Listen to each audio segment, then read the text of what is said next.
views shared on this program are not necessarily the views of DBN, its sponsors, or affiliates. DBN nor the Logic Based Collective can be held responsible for anything taken personal when you could have just changed the station to begin with. If you're offended by world class conversation that will move you to better yourself, you should leave while you have the chance. We're pros, but we're not like pros. In the event that you'd like to sue, we have no money, but if you drop your job's number in the comments, we will call them and let them know that you'll be out on an all expense paid vacation into your feelings.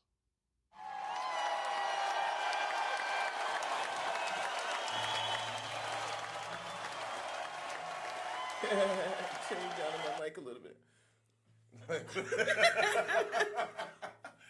Yo, what's going on? In the words of Flex, we are here on Full House, as y'all can see, or if you can't see, there are 8 of us in the room. 8 of us in this room. That's a lot of people. But we're here for you guys, just like we're here every Monday.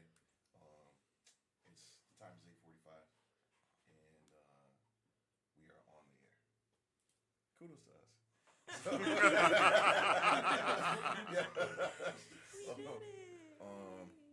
So, this is Logic Based Collective. Please like, share, and subscribe. Logic Based Collective on YouTube, on the Digital Boombox Network. Appreciate everybody who's listening on that platform. You can also catch it on Soft-Spoken Private TV. Thanks for everybody who's watching it on there. If you would like to get in contact with us, we're here live right now, so just leave a comment. And today we are going to, since there's so many people here, you already know that we're going to start by asking everyone how they're doing. And because the gentlemen in here are gentlemen, we're going to show chivalry to the females. We're going to start with Siobhan. So how was your weekend? How does that work? We actually have a guest, but I will go ahead. My weekend was great. It's always great because I'm not working. Let's see. Did I do anything profound? Probably not. No.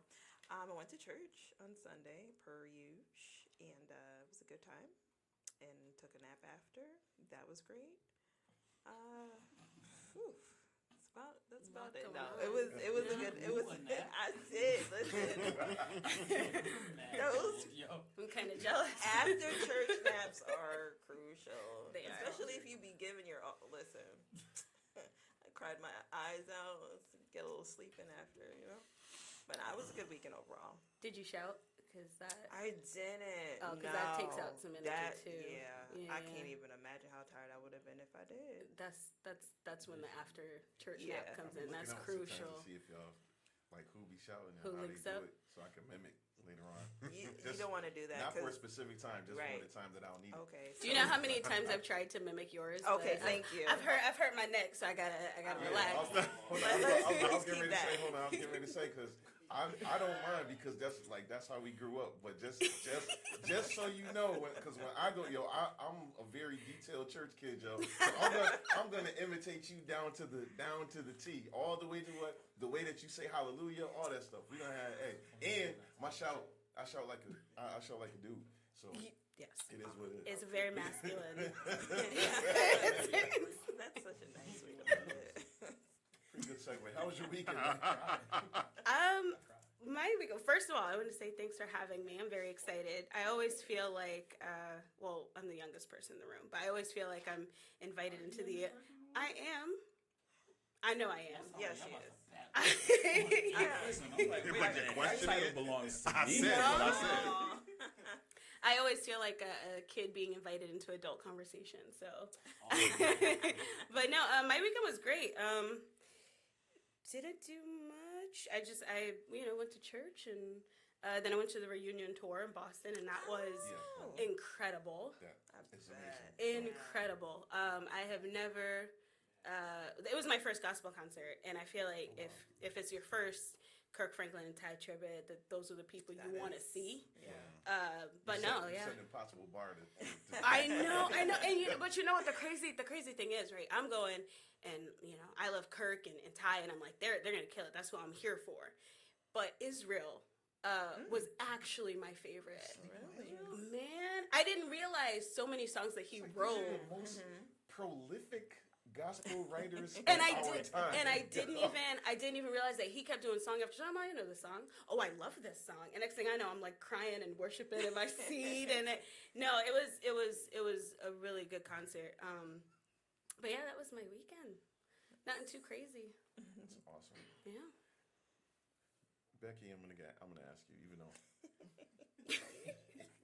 I know that you didn't want to do it, but we need to know how your weekend was. It was good. I like sports, and That's that's an it.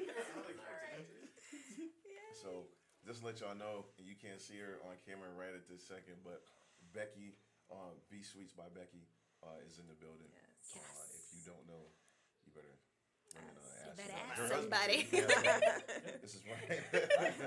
Yo, so AJ, man, how was your weekend? Oh, dang. My week. Oh, I didn't realize I was on mute. Nah, my week was crazy. I had mad stuff going on. It was a busy weekend. We recorded. We had church. I had to fix some things. I had to. I think I had to play. Yep, I had to play yesterday. I went to Connecticut. My brother came down from Tennessee. It was a busy weekend. It's still busy. It's still going, but we're blessed. God has been good. Funny thing about it is the stuff that we talked about that we recorded on Saturday. I heard preached all day yesterday, all day. So we was in the Word. So I'm happy. I'm excited. All right, Ryan, what's up, man? How was your weekend, sir? Oh, man. I didn't do anything. I didn't do anything. I don't know. It's just a regular weekend. Nothing to write home about. I did not do anything fun. Most weekends are not fun during football season when you're a Steeler fan. So that's just kind of Facts. how it was. I drove to Boston Saturday. Sat in traffic for a while. Was it Friday? Friday. Sat in traffic. Saturday? Was it Saturday? Yeah. It was Saturday. I'm old. Saturday. Sat in traffic for a while. But that was really it. I didn't do anything to write home about. I did also try to take a nap on Sunday. But I didn't exert any energy. I'm just 35 and I like to take naps. But that was really it, man. that was it for me.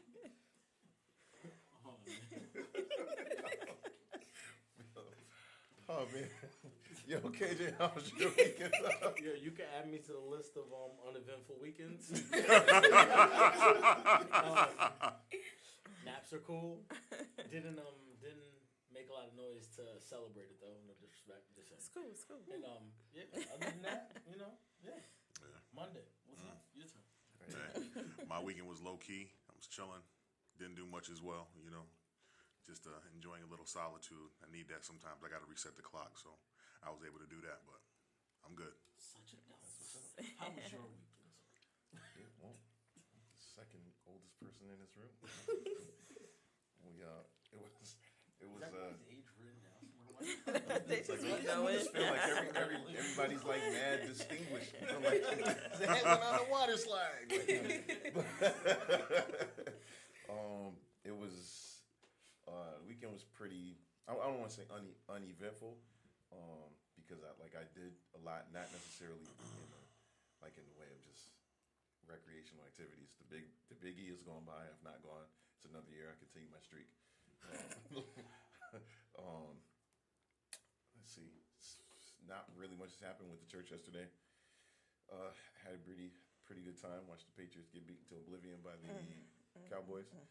That was fun. Saturday, I got to work on the project that I was talking about last week. As we continue to come to that time on the devotional that I've written. So it continues to be a work in progress. That's pretty much the majority of what I did, because I took up just about all of Saturday. 12 long hours. Yeah. But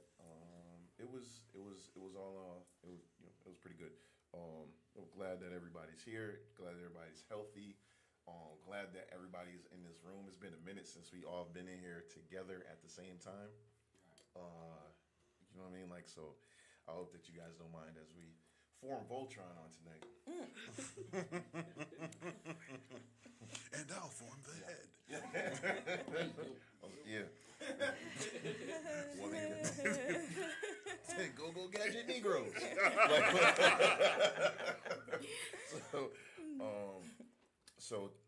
Today's subject is something of a sensitive one, something that some of us have experienced, some of us have not, but it'll be really dope to be able to have the conversation. And so, with that, I think it's at the top of it's over. Whatever you guys see over our heads, that's what the title is. We're going. That's exactly what it is. Yeah. And so the reason that we're having this conversation this week is because of an event that Siobhan put together that she's doing this upcoming weekend. And so we thought that it would be a good idea to get the conversation started today, not only so that you all can come and participate and be a part of that event, but because it's something that's very important and things that we need to know. So I'll let Siobhan take it away, and we can go. I'll read the question off of here, and I won't even need my glasses. See, guys, I'm doing better. Have you ever lost a pregnancy or a child? How did you cope, and how can someone help who may have had a similar experience? Yeah. So, October is Pregnancy and Infant Loss Awareness Month. And that is, I know I've spoken about this before on the show. It's a subject matter that's near and dear to me because I am a mother of loss. It's been coming up on 9 years since I experienced the loss of my son. But in addition to those things, I have dealt with miscarriages. I had an ectopic pregnancy. So this awareness month is supposed to shed light on all of those types of pregnancies, all those types of losses. It includes stillbirths, sudden infant death, all of which is very somber. I know we can attest to that for sure. But as sensitive of a subject that it is, and as hard as it is to hear and talk about these things, I just felt like I didn't want people to continue to be in the shadows about the topic or hiding. I know when I lost my son, I knew no one who had a miscarriage at that point, but literally there were like 5-10 people around me who had and never said anything about it. So I'm like in the dark, and I'm thinking like, every time people get pregnant, they just have healthy babies. And then when it didn't happen for me with my very first pregnancy, it was just like, hold up, what's going on? Like, I felt like I was an anomaly, or, something was wrong with me. I had some type of defect. When in reality, that's really not the case. I know the main statistic that is mentioned is that 1 in 4 women will experience a loss, regardless of, what stage. 1 in 4, that's 25%. That's like, I know there's only 3 women in the room, but like, you already got 2 of us who have had that experience. So it's more common than it's alluded to. So I just felt like, and I still feel like, we ought to have more conversations centered around it, being a little bit more transparent, not necessarily giving all the details, but really just acknowledging the fact that these things happen, and it's kind of a part of life, But anyway, I have an event coming up this Saturday to help shed more light on that. And again, it's just conversation. It's just bringing awareness. It's just like in my Facebook post today, I said destigmatizing the topic, bringing awareness, but not like desensitizing it. Like, we don't want to make it seem like this is so common and just like, oh, it's nothing, like, but also let's not, tiptoe around the subject. But anyway, I really wasn't sure how to like phrase the questions to like be inclusive and have everyone be able to participate. So I mean, I'm gonna stop talking in a second.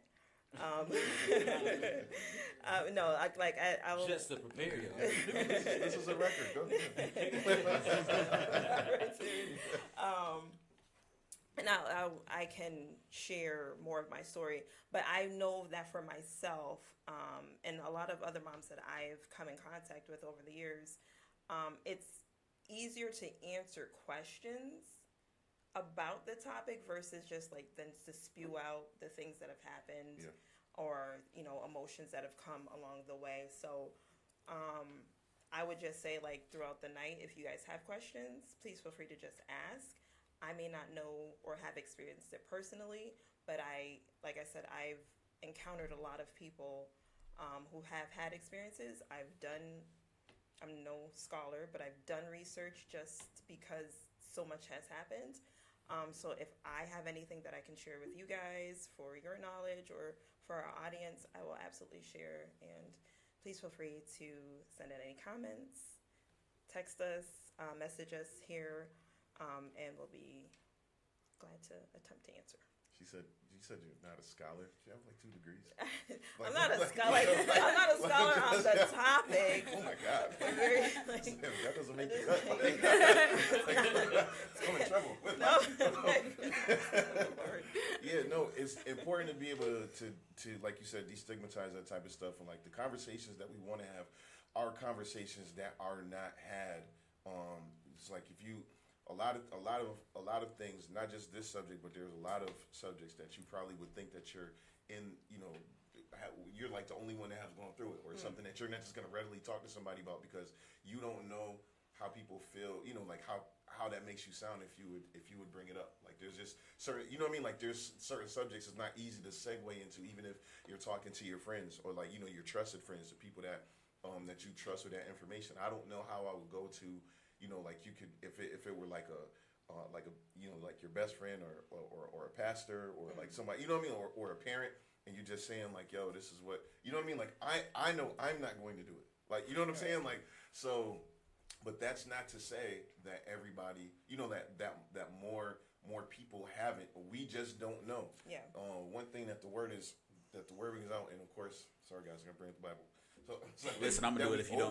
By the words of that we overcome by the words of our testimony. Absolutely. And that's, you know what I mean? Like it would be, a lot of people suffer because of the things that they don't talk about. Yes. And so, it's so now, just in us being able to get, being even more comfortable saying certain things around one another, is, like you just find out more about the people around you. And it's like, yo, even if I can't necessarily identify with what you're going through, I still care because you're going through it. You know what I'm saying? Like, and this is a great subject because it's something that, like, if it happens to you, you want to be able to know how to cope, know the places that can help you, just to be able to get your mental right. And you know what I mean? Like, it's good to be able to get something off your chest that, sometimes the person that you're speaking to might not even have, like they might not have the answer. They might not be able to, but being able to say it and then feeling like you got help because somebody else is helping to help you to find the answer is, like it's huge. And so, yeah, we have, today, as y'all can see, like light skin got another, we tipping the scales. There's a little bit, there's a couple more of us in the I'm room. ultra light skin, I think. So, Shanae is here, and we definitely Shanae's here, and we're gonna have her to to tell her story if she's comfortable with that. Yeah. And we just like I said, we'll move from there. Okay. Again, I'm happy to be here and happy to share, just because, like you said, we overcome by the words of our testimony. And I knew when it happened to me that it wasn't something I was going to keep to myself. I do know, and I'm going to get into my story, but I am not a sharer, and I'm not. I don't like people to see me like my emotions. No, we gotta keep that private. But so things that did not work for me were like support groups and even talking to like some of the women at our church that have been through it. That wasn't gonna work for me because I'm a deal with this by myself. But as time has gone on, I've learned that it's kind of my mandate to share, right? We go through things to be able to help somebody else. So in November 29th, it'll be 2 years since I had a stillbirth. I lost my daughter at 39 weeks. So I was full term. I thought I was in labor, and we went to the hospital, and there was no heartbeat. So we had to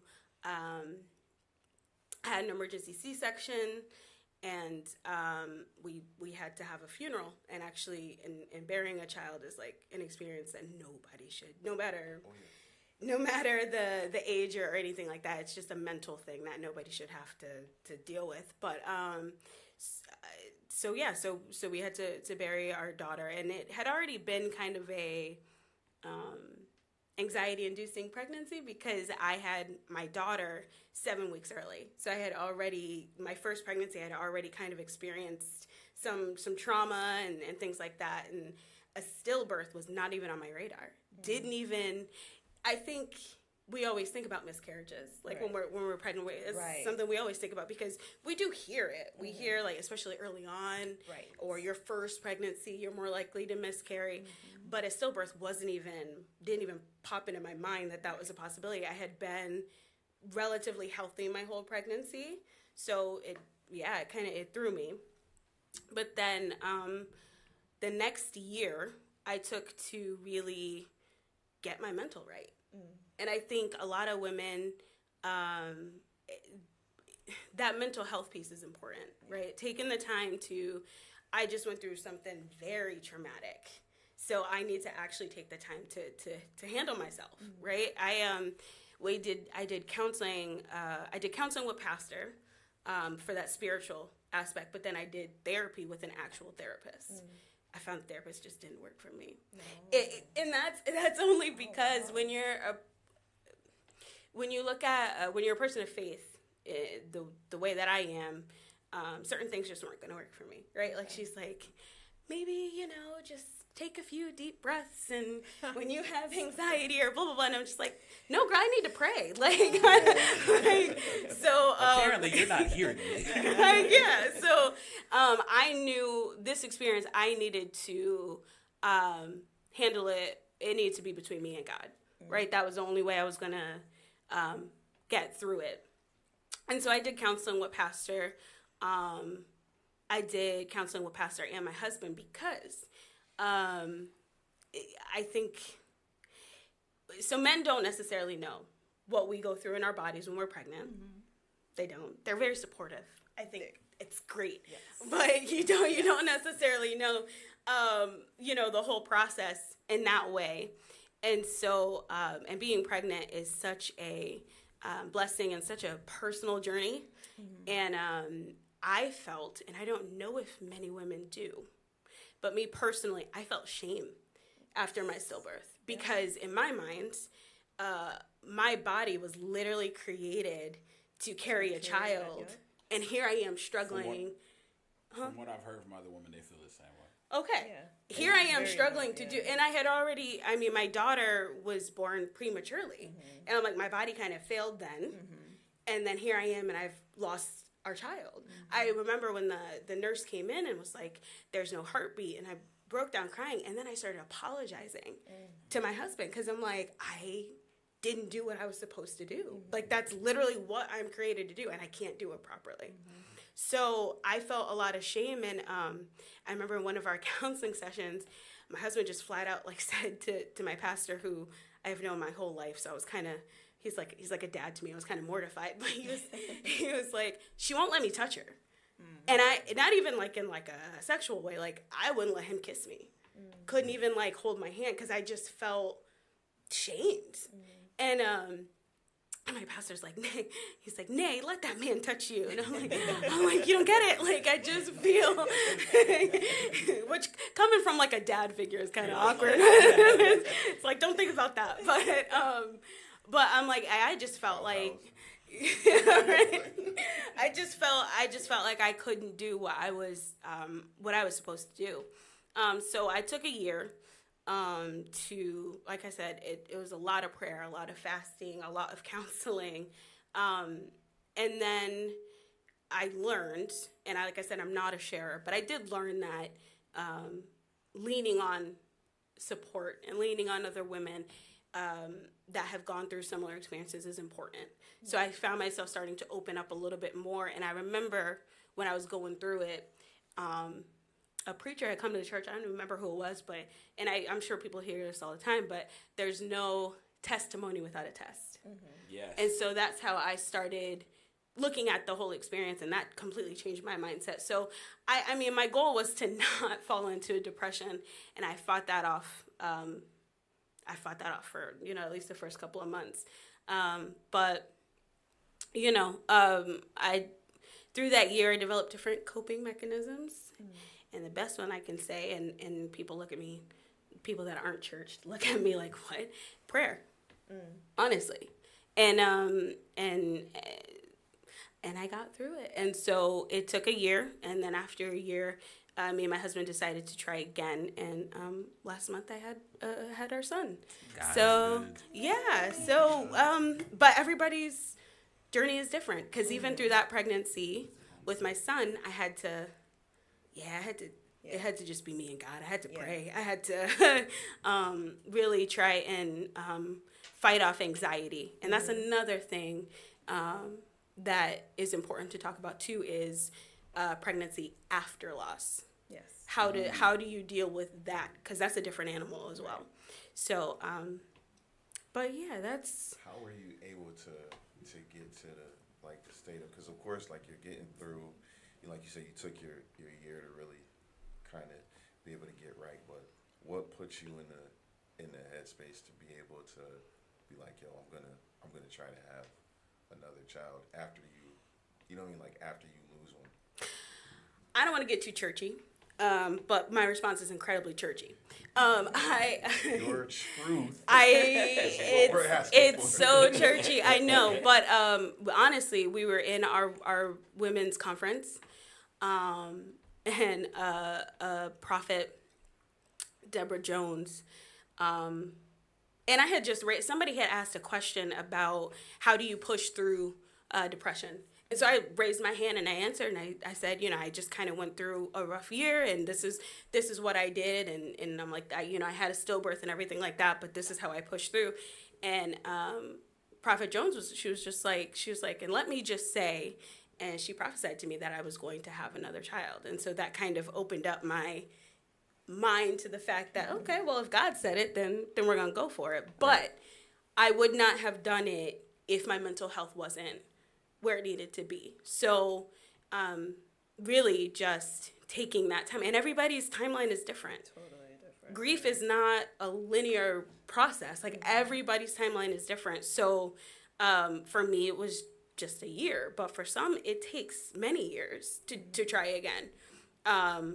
But yeah, really, it was just the counseling and the prayer. If you're not a spiritual person, journal. Write out your feelings, talk about it. But yeah, it's just making sure my mental health was correct, and then the churchy aspect. So like when you so now you have that, you go through it, how often would you say like you're thinking like how are you, I'm saying like what enabled you to be able to maintain your calm during the pregnancy, because you were saying that you have made it just about like full term, 39 weeks. So having made it like that long, like how were you able to what allowed you to be able to cope like all the way through, still like, you know what I mean, like not seeing signs of this or that, like, or you know what I mean, like, or if something like, what, how are you able to be able, I mean, so it's like I'm in the mindset I want to have another child, but now like you're going through it, so now week after week it's like you're counting down, like how does that? Yeah, no. Some parts were easier than others. I remember we had it wasn't an ultrasound, but it was like right around like 8 weeks. That's when you can like hear the heartbeat or whatever. Mm-hmm. And I went to the doctor and she couldn't find his heartbeat right away. And it's because he was like hiding somewhere. I literally started like crying and hyperventilating and I'm like, and I was so disappointed in myself because I'm also very hard on myself too because I don't like sharing my emotions. And I was so mad. I'm like, I thought I was past this. I thought I was good. I thought I was over it. But it's almost like dealing with PTSD. It is. The 100%. whole pregnancy after a loss literally is like living with PTSD because every appointment you're like, is this gonna be the appointment that they don't find a heartbeat? What's gonna go wrong here? And yeah, it was. I'm not gonna say that the whole time was easy because it definitely wasn't.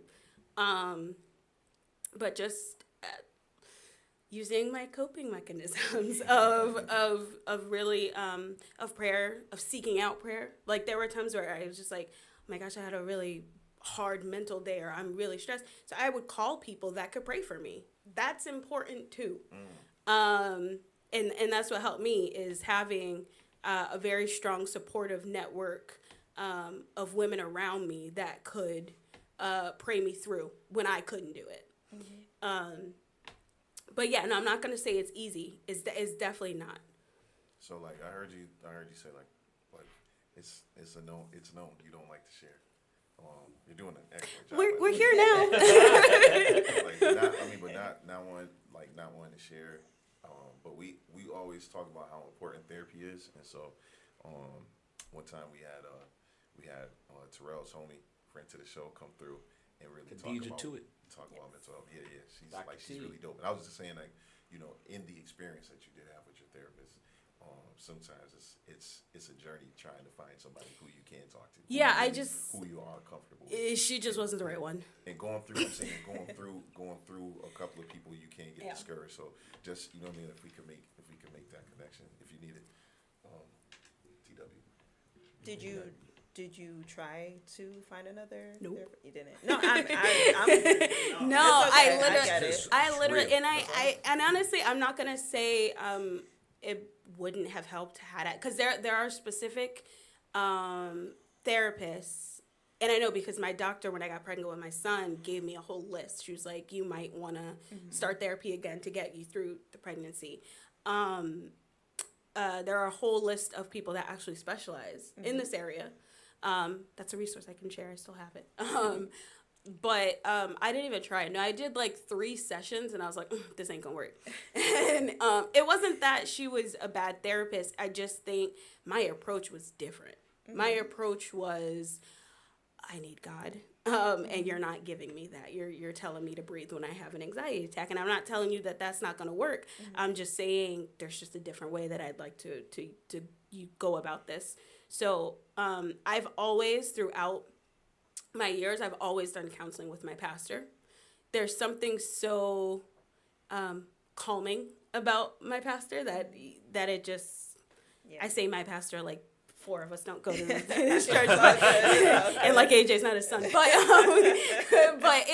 it that's what worked for me, and I think just finding what works for you, because therapy, while I do think it is incredibly important, my husband, he's a corrections officer, and the job is a little taxing, so he started just going to therapy just to maintain his mental health.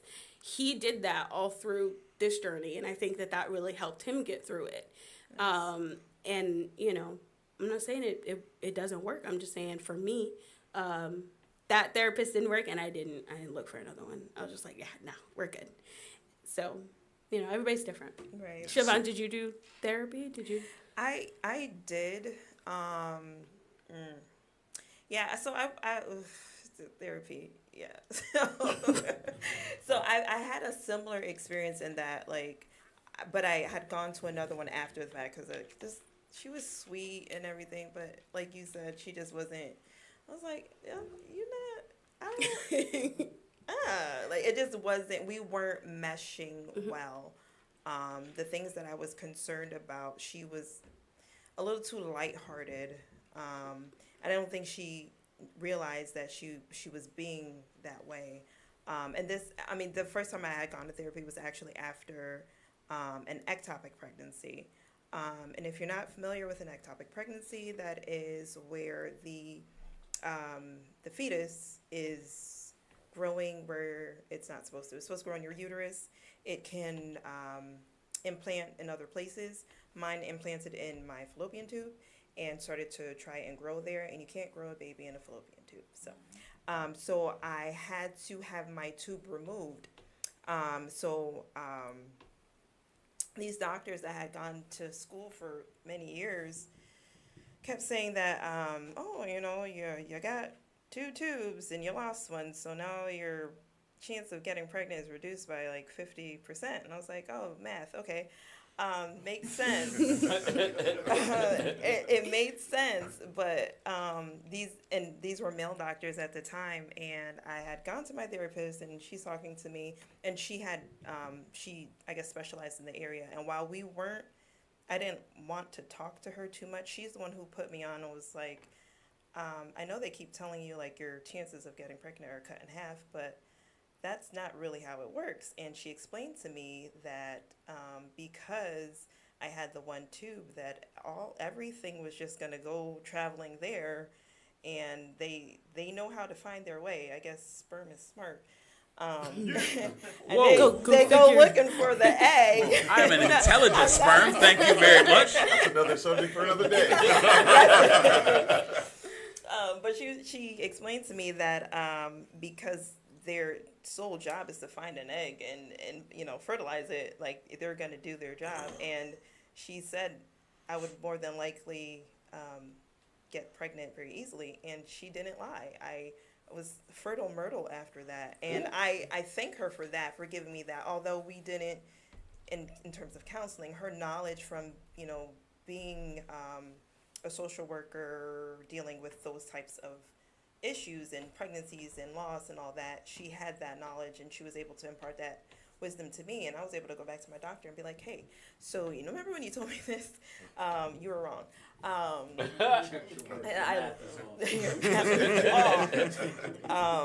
But yeah, so I'm grateful for that from her. But then the next therapist I ended up going to, she was great. She definitely helped me get through a lot of stuff. Shame was a huge thing, because like Nay was just saying, like, you as a woman, you're built for that. You are built to carry life, and when you don't do it, it's like, yo, what am I good for? Yeah. It's like, I have failed. I have failed at the job that I was put on earth to do. So she definitely helped me get through that. And even now, like, having all this time go by, I'm like, I need a tune-up, and it's not because of any particular trigger or like I'm going backwards or anything like that. It's just,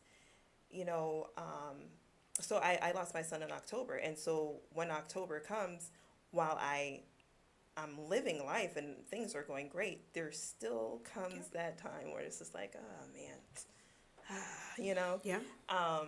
And again, it's not that I'm falling into a depression. It's just you feel a little bit out of it, and you kind of go back to the day. Because I don't know about you, but like I remember the details of the day, like to a T. I don't want to, but I do. It's stored, like scents, colors, all of that is very prevalent. So there are triggers at times, but therapy definitely helped with those things. And if you can find a therapist, again, that specializes in that specific thing, like, you know, who has dealt with other moms who have maybe even experienced loss themselves, it's probably the best route to go, because not every therapist is going to be able to tune in. And I think I told this to you one time too. Immediately after my son's passing, they send you like a social worker. They send people to your room. They send everybody to The your room. empty arms, yeah. And oh my God. But that's an awful name for an organization. So, It's all called right. I Empty can't. Arms? So Alright. like it's Wait called. a second. Wait a second. It's called, We're not yeah. going to disparage empty arms. No. The name the name, itself, yeah. because they came to my room like the day after, Yeah. and the name itself triggered me. I don't You're, like and you're the not name the only personally, person. Almost so every. It's a great mom- sounds organization. Fabulous No, organization. I thought that you like said an abbreviation, No, and I thought you said T MTR. arms. no. And I was like, Oh, oh, okay, got you. what does that stand for? And then when I realized you said words, I was like, that's ridiculous. They're great. They're a great organization. They're very supportive. They sent me like, you know, a holiday card. Every year. Yeah. Every year. They're But on the it. but the name alone Yes. was a trigger for me. It is bad. It is Does a it bad trigger? name. Does it trigger you to be around like like when I had lost mine? Was that a trigger for you? You see, when you, it wasn't a trigger, it was like, so it's weird because I had just started going back to church, and everything about when I came back to church was just weird. Like things just were happening, and I'm like, oh, I know I'm not crazy. And if I were to tell my secular friends about these things, they would think I'm crazy. But I know that God is like working in this crazy, mysterious way. But like every interaction I had with you when you were pregnant was for a reason. And I couldn't explain it. Like, why am I drawn to this girl? Why am I talking to her? It's my glowing What- personality. and because like it just random things were happening, and I'm just like, okay, you know, and I wanted it. What, like, seeing you pregnant, I was so excited, you know. So when it happened, it was like God was like, you got work to do. And that was like not the first time, but like the way that I prayed for someone else.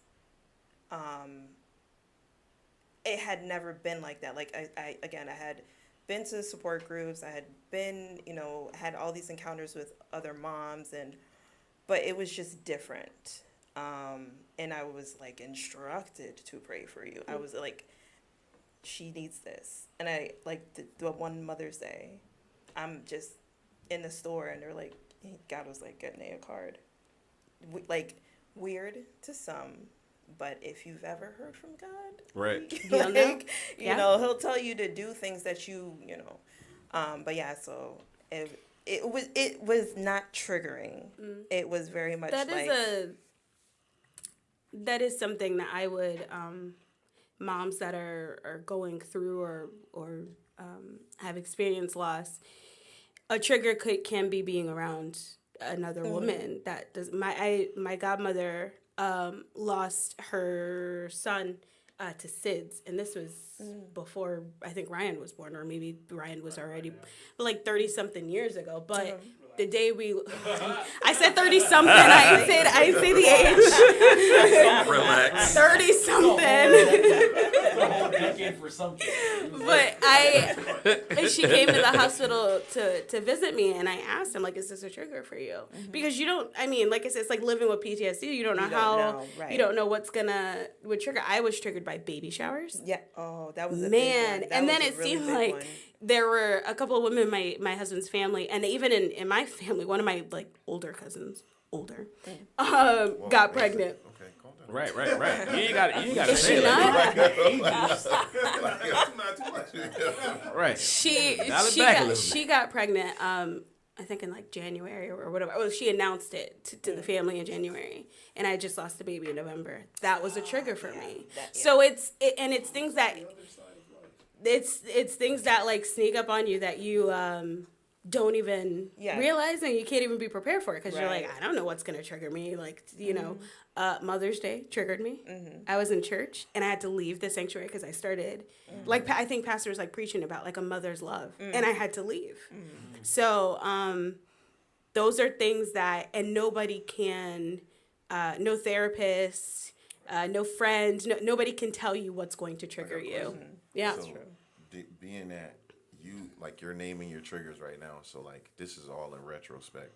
But during that time, because I feel like women go through a lot of things that we don't go through. In turn, you know, like so you already have like this hardship of life, but then you're talking about like Thanks, Eve. hormones, like you know what I'm saying, like chemical imbalances. I feel you know what I mean, like y'all like. You know what I mean? Like, so in some ways, and you know, like you're not necessarily in your right mind all the time, and you have to push out those certain types of thoughts. So like, how do you do that? Like, you know what I'm saying? Because it's like to me, like I'll tell myself if I'm being a hater. You know what I mean? Like, so it's like, yo, I can't, like, I'm not going to baby shower. You know what I'm saying? Like, why? You know what I'm saying? Like, it's how do you, like, how do you navigate that? How did you? I turned down several. Well, I didn't feel too bad about turning down some of the baby shower invitations because I felt. Disrespect. No. I felt like I didn't feel bad because I felt like honestly, people that know what I just went through should understand. I felt I like get that. you. So I don't feel bad for turning what down if your they invitation. don't? That's the Then that's thing. your business. Well, I'm saying like, but you're talking about sacrificing a friendship over. I'm saying. 'Cause Oh yeah, people- none of them were my people friends. get emotional Oh, about okay. it. I was gonna say, you're Yeah, not- They were you're no. not It was thinking that. it was my husband's family. A couple of his cousins had gotten pregnant, and yeah, in my mind, I'm like, you know, I'm straight up not going. And if they don't understand, I don't care. But then it got to my cousin that was pregnant. I've been close to her relatively my whole life. So I kind of felt like, oh, I should probably go. But at that point, some months had passed. I think like her baby shower was like in like July. Can I be devil's advocate? For Sure. 2 seconds? All right. So wouldn't that be like a little,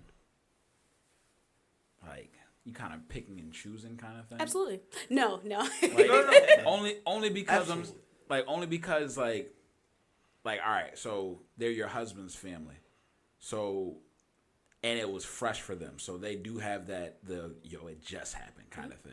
However, if they find out later on down the road, oh yeah, she took pictures at this, like it could cause some animosity. It was so I guess the difference for me, their baby showers were very soon after I had lost my daughter. I got you. Like very soon. I got you. And it, like maybe like a month or two. I And got so it just You were wasn't still processing. it wasn't even something that I was capable of. And my cousin's baby shower, like I said, some months had passed and I had done some work on myself I to got be able to get, but yeah, there was two. I have a cousin too. I just don't want them watching this podcast and be like, "Oh no, she didn't." No. I have a cousin too, in New Jersey, and Mm-hmm. her baby shower was like in like May, and I told my, I'm like, I can't do it, and it really did depend on the day too. I got you. Because some days I was better than others. That's how grief works, right? Some Right, days are right. better than Right. others, Right. and yeah, and I would try to, but even my cousin that had her baby in August, when she announced to the family that she was pregnant, I had to leave the room because I started crying. So it's different triggers, different days, Nah, I hear and then you. do you do the work on yourself to be able to go to those things and. Yeah. I mean, there's nothing to kind of like stop you. Like, there's no time limit on grief, and there's no Ruby Tuesdays buzzer that goes off like, "Oh, your grief is ready." Like, Right, yeah. What is that? So That's what I'm. at Ruby Yeah, the Tuesday, they used to have a little- the buzzer waiting with the thing. little Your light. weight was up when you Right, the were weight's there. up. You That's go to your very table. specific. I feel Ruby Tuesday is Yeah. gone. I got a little question for you now that we kind of touch back on grief. Being that I'm a male, I was kind of interested to hear a little bit about how you said when you're going through the grieving process, how you were in therapy with pastor and you were with your husband. How much do you feel like you used your husband as a resource during that grieving process, even though he was probably in his own level of grief at the same time? Because I've heard through further conversation that you use women's groups and prayer and kind of some of those things. So it seems like maybe you isolated a little bit while you were grieving, or you were utilizing the other ladies that you were around that you knew that you felt comfortable with. But being that your husband is a major integral part of your life and he was also going through grief, how much did you rely on him in that process for yourself? We did daily check-ins. Literally, literally be like, "Are you okay today?" Just that simple. And if we weren't, we weren't, and we would cry about it. We would talk about it. But one thing I said to him, I was still in the hospital. I think it was like a day after we lost her. I said, and my husband does not share. Kind of funny because neither do I. But he does it. He does not. He's not an emotional person. He doesn't really talk about his emotions. But I said to him, I was like, couples have broken up over things like this. Yes, so we need to communicate through this. We need to be able to lean on each other. But for me, and like I said, we did the daily check-ins and things. But I talked to women that were pregnant, because the thing is with stillbirth is I carried this child for 9 months. I felt her move. I had this connection, and I'm not saying he didn't. I'm just saying it was different. Sure. So, and I felt like only a woman that had been pregnant could understand that bond that forms instantly when you get pregnant. I'm not saying men don't have it. I'm saying it's a little different. Sure. So we did lean on each other. And I think the only time it got a little hard was, like I said, when I withdrew. Even just that physical, like, literally why is your hand on me? Like, that physical aspect, when I withdrew, then it got hard. And it was like, okay, we got to go to counseling, because why are you doing this? But, Can I ask a question? Yeah. To interrupt. When you got to that place where you didn't want your husband to touch you, because you had good reason to, were you receptive in the moment of going to counseling, or was it a process to get you to go? No, counseling's always been on the table for us. Okay. I think that's just because he's not a sharer, and sometimes the way I communicate isn't the most helpful, because when he doesn't share, I get mad. So it doesn't. So counseling was always on the table, and like I said, couples have literally broken up over that. Nah, I'm 100% for it. I just wanted to elaborate that, because I know there's some people that will go through that, but because you put yourself in a box, or you put your trust issues up, it'll be hard for others to kind of break through. So if you had that experience, shedding that experience might help somebody else. That's what I was asking. Yeah, no, it's important to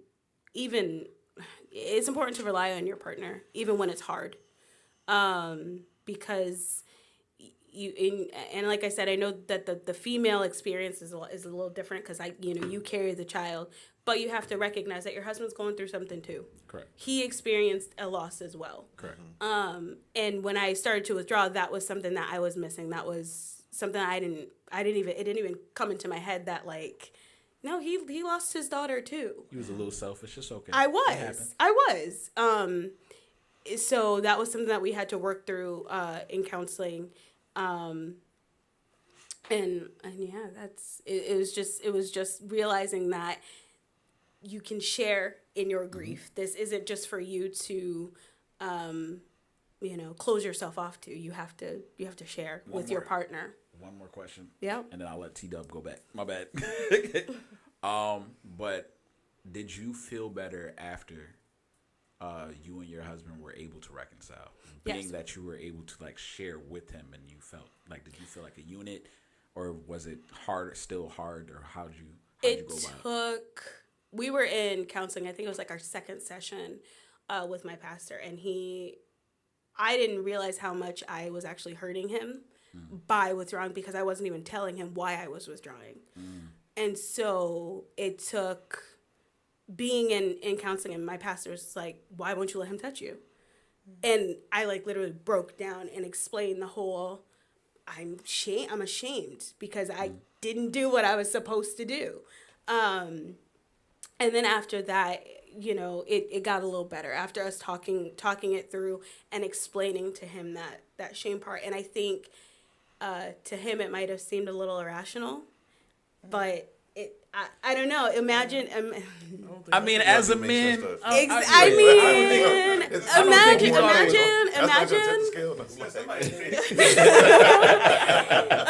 your body not being able to do what it's supposed to do, you know, like, or in your mind feeling like it's not doing what it's supposed to do. So, but once I explained that to him, our problem was I wasn't talking. I wasn't telling him that was my problem. So when I withdrew, it just looked like I was being mean.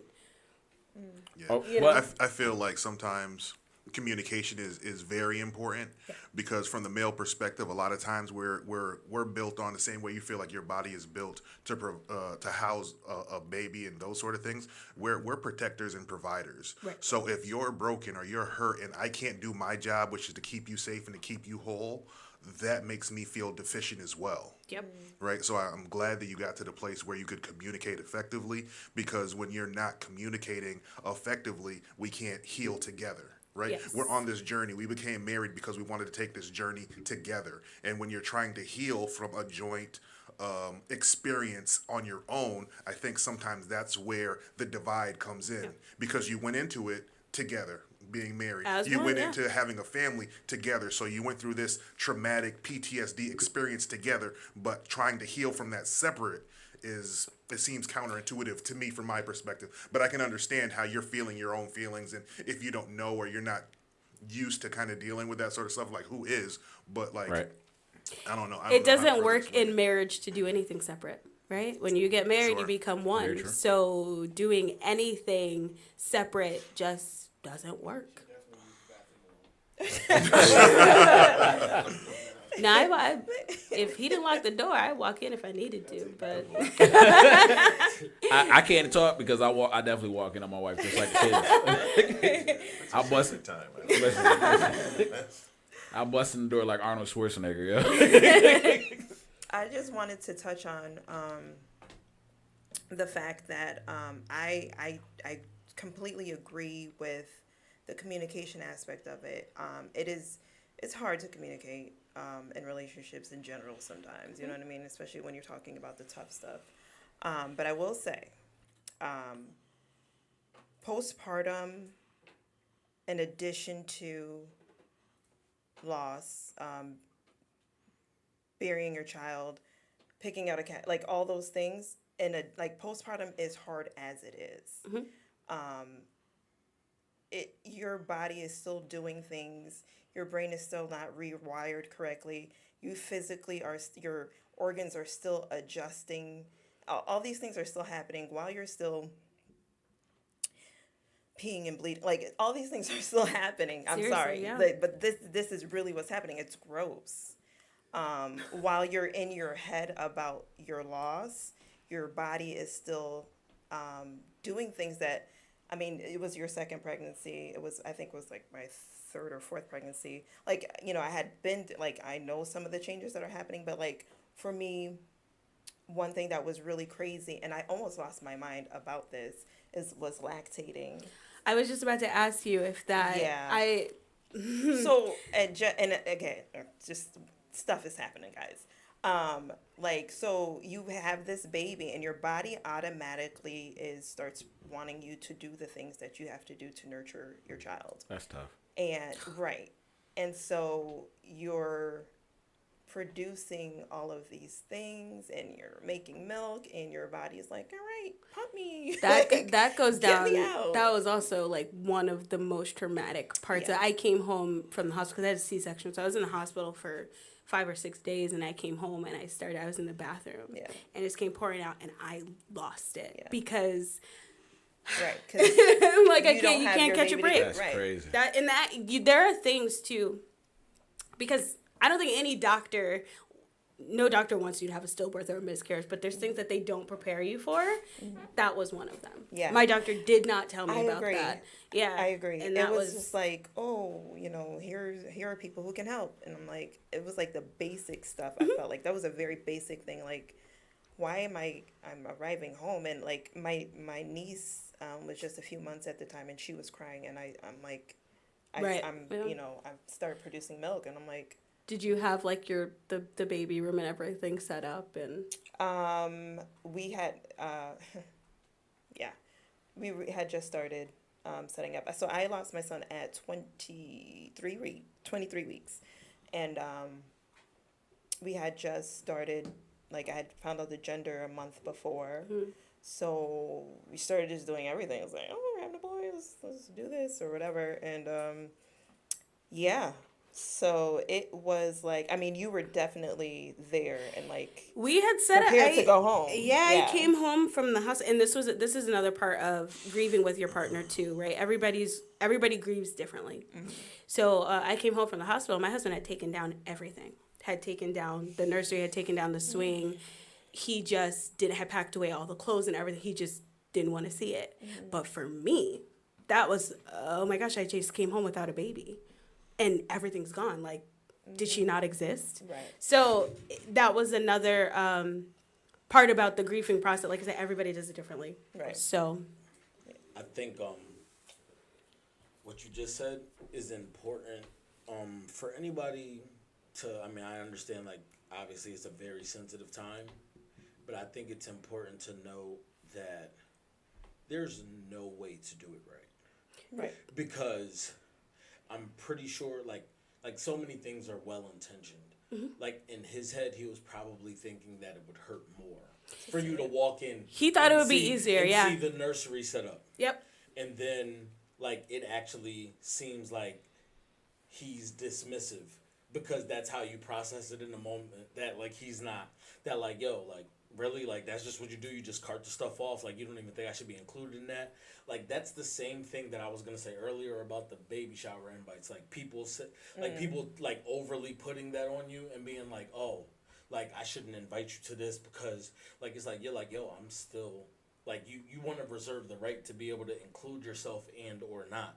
Because, so it's not necessarily always insensitive when people are trying to make sure that they don't. Like, you know what I mean? Like, Yeah. like sometimes people just, like, they have no choice but to be like, okay, like, I sent all 10 family members this invite. Like, now I'm, like, kind of picking you out to be picked on. It's which a can weird- double it's a down on weird- the feeling of rejection. Yeah, and- it's a weird balance because you don't want people to feel weird around you. Like one of the women at our Yes. church, she had her baby, it's AJ's cousin. She had her baby like 2 months, a little girl like 2 months after I lost mine, and I'm like, I don't want her to think I'm like gonna be weird around her or be like, oh, her baby lived and mine didn't. Like, you know, like I'm like, I wanted to really be happy for her because it was her first, and you know, you don't want people to feel weird around you, but at the same time you got to protect your mental health too. So there were things that I'm like, I cannot handle that today. Oh no, I'm completely on your side with not going if you don't want to go. I'm saying, like, I was just speaking to the point of, like, a person may not be inconsiderate because they shot the invite. You see Right. that's all I was saying. And that, like, yeah, it's Like, just that balance. It's like, yo, I completely understand if you don't go, but I want to make sure that you know that you're more than welcome. Like, you're still invited. Right. Like, you know, I don't know if there's a, like, proper verbiage that makes it feel. I got- any there better, were- but you know what I mean? From the baby showers I didn't go to, because like I said, that year alone, I think I was invited to like 4. The ones I didn't go to, they all understood. Nobody was mad, and like I said, the way I am, I wouldn't have cared if they were, because I'm sorry, like, I need to protect my mental health, and you honestly, you probably don't want somebody crying in the corner at your baby shower either. So it's kind of best that I sit this one out. So It's not a good aesthetic. right, yeah. what's wrong with her over there? You know, it's You're distracting the photographer. Lord. please don't cry on the cake. Like, you know, so but I didn't want people that were having babies to feel weird around me, because no, I don't wish that experience on anybody. Right. But at the same time, while my baby did not live, I am very happy that yours is healthy and that, you know, you're doing well. And that was important for me too, you know, being around those women that were having babies. I think that an important part to bring up is, so, like, you saying how how Josh had gone through, like he went to therapy during your second pregnancy, your third pregnancy. He's been going to therapy for close to the start of our marriage, and I would like to blame it on the job, but it might just be me. So we're moving toward the latter. No, yeah, no, he was. I think he started maybe shortly after our first daughter was born. He met it, so yeah, close to 3 years.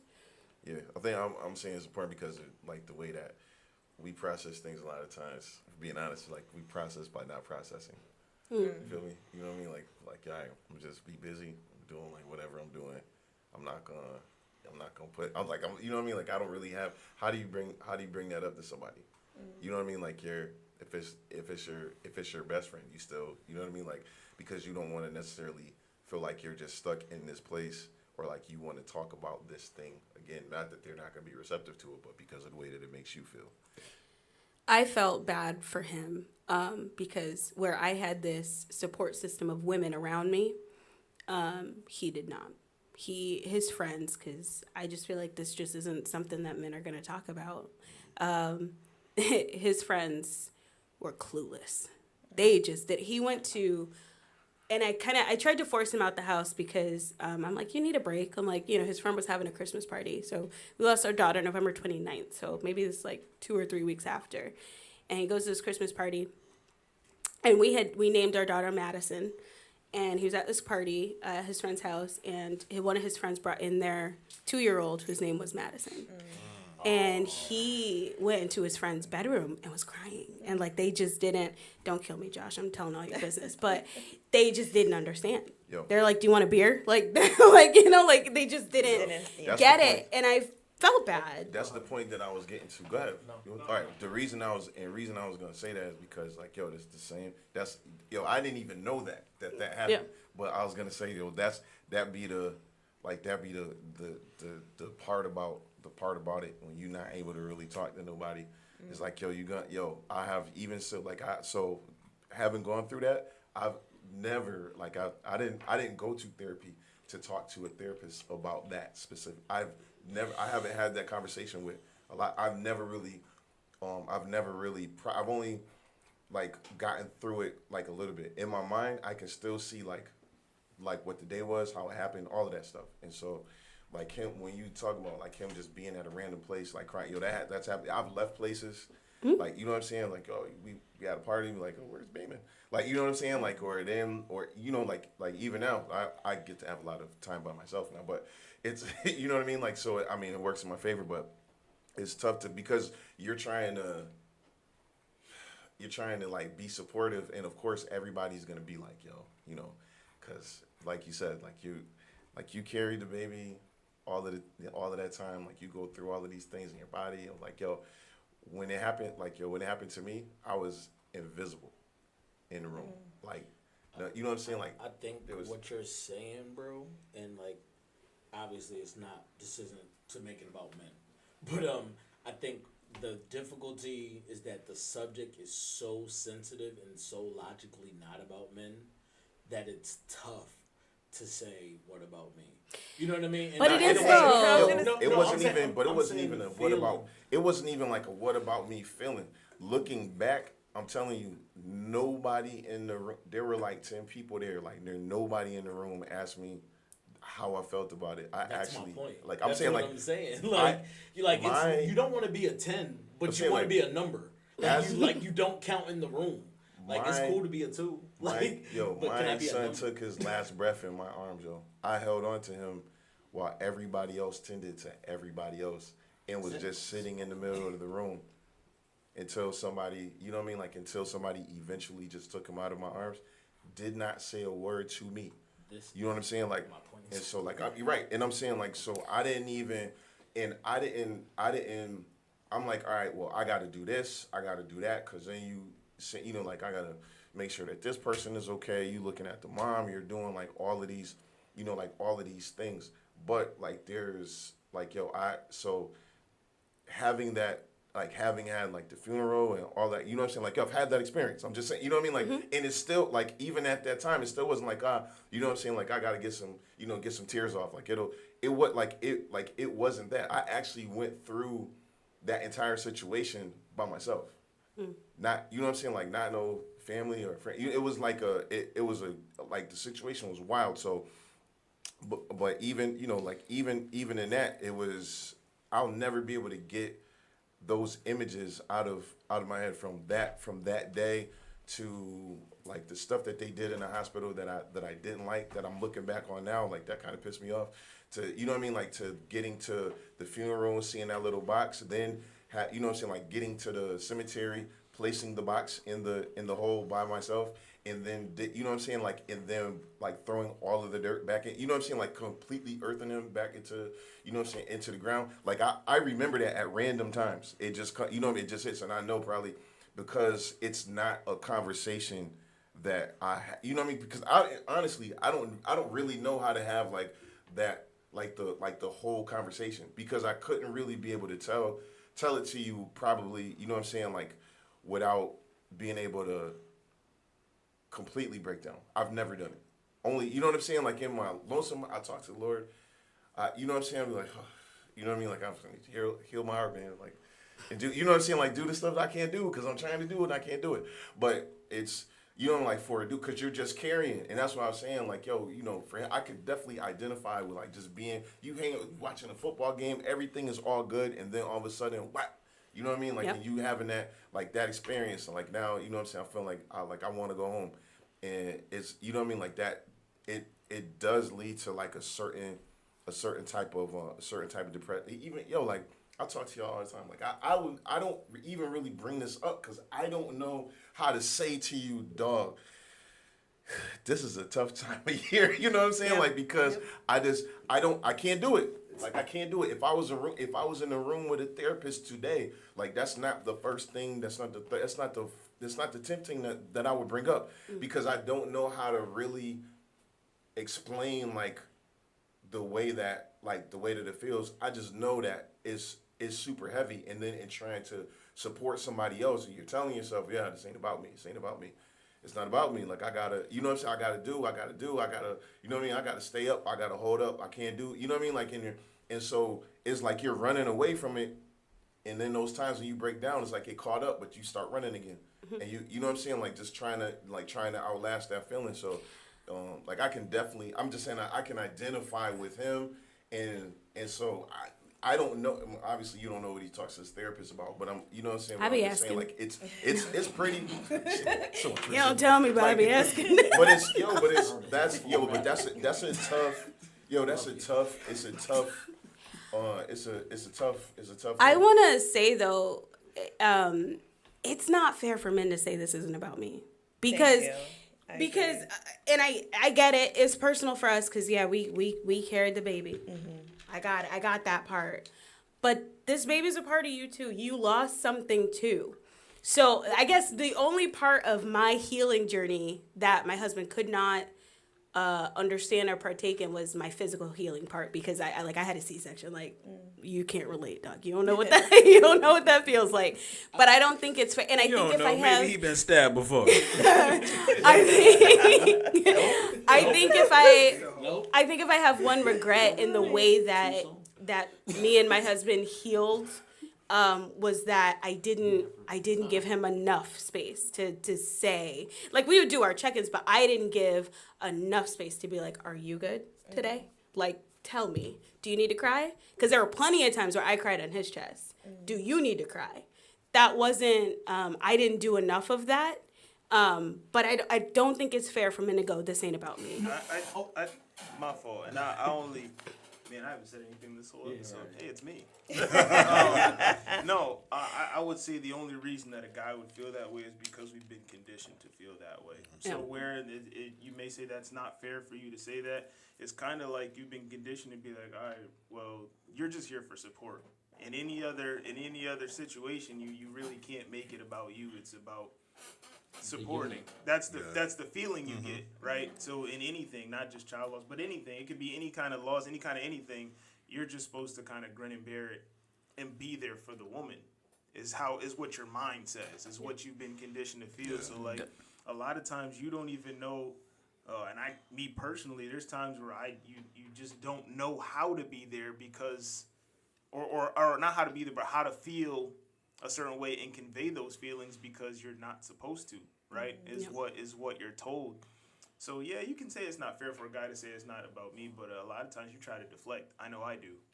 Just try to just say, you know what, it really isn't. This is you. And then everybody around you kind of feels like because you're saying like I understand what's saying like it's unfair, but everybody's actions are Jesus. Everybody's actions are that, like, you know what I mean, like nobody's, like I told you, like, I'm in there, nobody didn't ask me no questions. It was, see, that's wild. That was a and different experience for Josh. And you know what's crazy? So like because before he passed, he was in the NICU, and I went there every day. Like you know what I'm saying? I was familiar with all of the nurses. Like you know what I mean? Like they have, because I couldn't, we couldn't touch them with hands or whatever, but I had like the little gloves, and like when we wasn't at the hospital, I had the, like the joint on the phone so you could see, and like you feel like you're, like because you're watching at a time when the nurse may not be watching, like it just kind of gives you like a sense of, you know what I mean? Like, Safety. Yeah.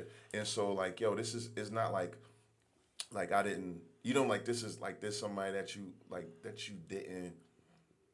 didn't love or care about, is like, this, like all of this happened, and to boot, like they said, like everything that they said that was gonna happen didn't happen. So they was like, oh, I think the nurse told me, she was like, I'm not supposed to say this, but I think that she's gonna be one of the ones to make it, cause you know what I'm saying, like, so you know what I mean, like, so taking like all of that is like, and kind of just burying it, like it never happened, or like it was nothing, and like everything that everybody sort of says to you in a situation, because again, nobody is, and like Ryan was saying, like, we are conditioned to kind of just take it, but it felt pause. Yeah. Jesus, thank you.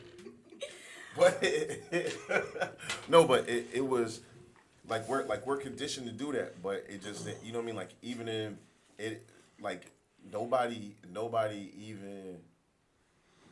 ever asked me like how I felt about it.